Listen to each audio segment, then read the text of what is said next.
Bonjour tout le monde. Aujourd'hui, je vous emmène pour une balade dans un endroit hors du temps, ignoré de toutes les cartes et qui a pourtant une histoire millénaire. Nous allons sur le plateau de Séquer, qui domine la plaine du Roussillon du haut de ses 670 mètres d'altitude et qui semble garder l'entrée des Fenouillèdes.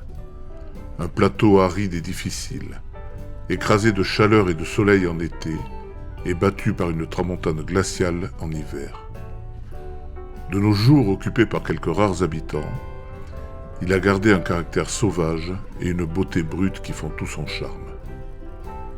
Il a vu passer des voyageurs de toutes sortes, depuis de petits chevaliers jusqu'aux mercenaires des grandes compagnies espagnoles, pillant et brûlant tout sur leur passage. Quelques vestiges subsistent, témoins de cette histoire mouvementée et du courage d'hommes et de femmes qui ont trouvé l'énergie de bâtir et de vivre en ces lieux. En s'approchant du village de Séquer, autrefois présent sur la partie la plus haute de ce plateau granitique, comme ont pu le faire divers voyageurs à travers les temps, une solide bâtisse nous domine déjà de ses murs imposants. Nous allons parcourir ensemble les restes de ce village et en avoir une vision du temps des chevaliers grâce à une restitution 3D réalisée pour une reconstitution historique.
Pour bien situer l'ancienneté du site, on trouve les premières traces de Séquer dans une bulle papale datant de 1011 et adressée à l'abbaye de Saint-Michel de Cuxa.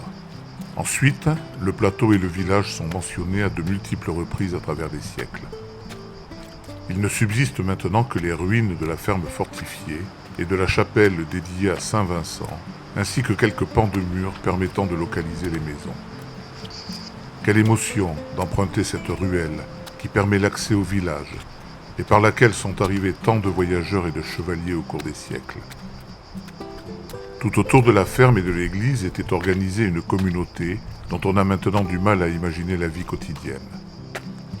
Une vie de travail et de lutte contre les éléments et parfois contre les hommes pour arriver à survivre. Mais parcourons à nouveau cette ruelle en essayant de se la représenter telle qu'elle aurait pu être alors.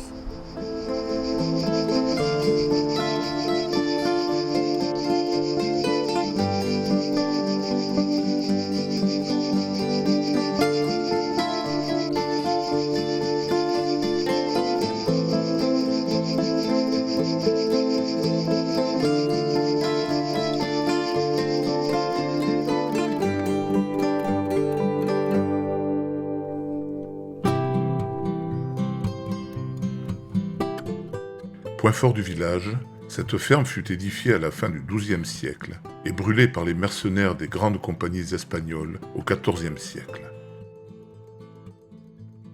Il n'en reste maintenant que les 4 murs et 2 étranges piliers hauts d'une douzaine de mètres, poétiquement surnommées les demoiselles, et qui servaient à soutenir les planchers et la toiture de l'édifice. Des meurtrières sur l'ensemble des murs et un chemin de ronde aménagé tout autour de la toiture permettaient d'en organiser la défense.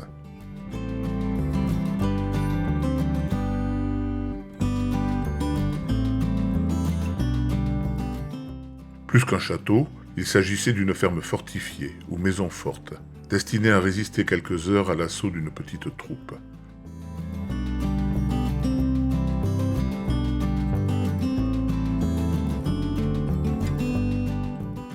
Le rez-de-chaussée, accessible à l'est par une solide porte encadrée de meurtrières, servait de cave ou de cellier.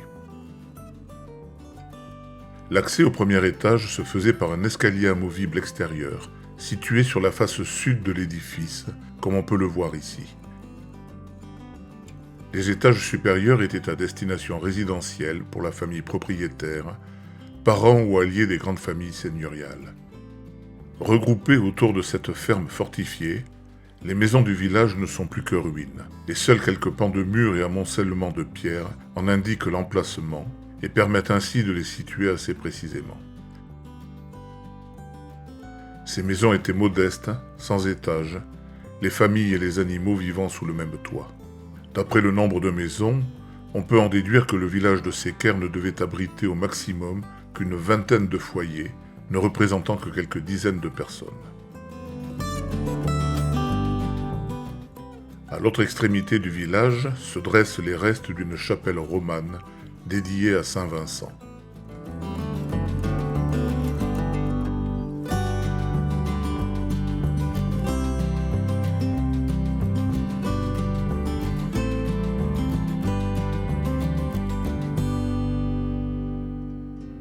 Datée du XIIe siècle, elle est d'une architecture simple, avec une nef unique orientée est-ouest. Elle était entièrement surmontée d'une voûte en berceau brisé, que la grande épaisseur des murs permettait de soutenir, aidée par un arc doubleau unique. La voûte était délimitée dans sa partie inférieure par une corniche encore bien visible par endroits. L'entrée se faisait par la porte située sur la façade sud. Cette église a malheureusement souffert des assauts du temps et la quasi-totalité de l'abside est effondrée. Mais elle a également beaucoup souffert de pillages plus ou moins récents, qui l'ont dépouillée de divers éléments, dont l'escalier intérieur qui permettait l'accès à la tribune, située dans la nef qui a disparu à la fin des années 70. À l'origine, un portail existait autour de cette porte, probablement en pierre de taille, mettant en avant la porte d'accès à la chapelle. Lui aussi a été pillé à une période plus ancienne. Dans la restitution que vous pouvez voir ici, les différents éléments ont été figurés dans les grandes lignes, mais de façon aussi crédible que possible.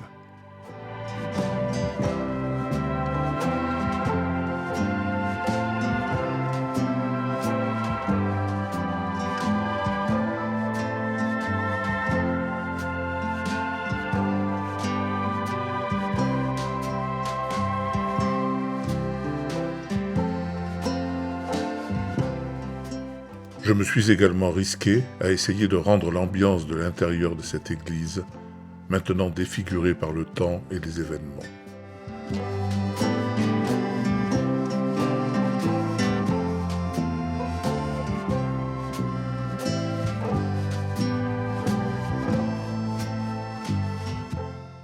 Enfin, je ne résiste pas à l'envie, avant de nous quitter jusqu'à une prochaine balade, de vous proposer une dernière vue d'ensemble du village, tel qu'il a dû se présenter jadis, fièrement dressé sur le point dominant de ce plateau chargé d'histoire.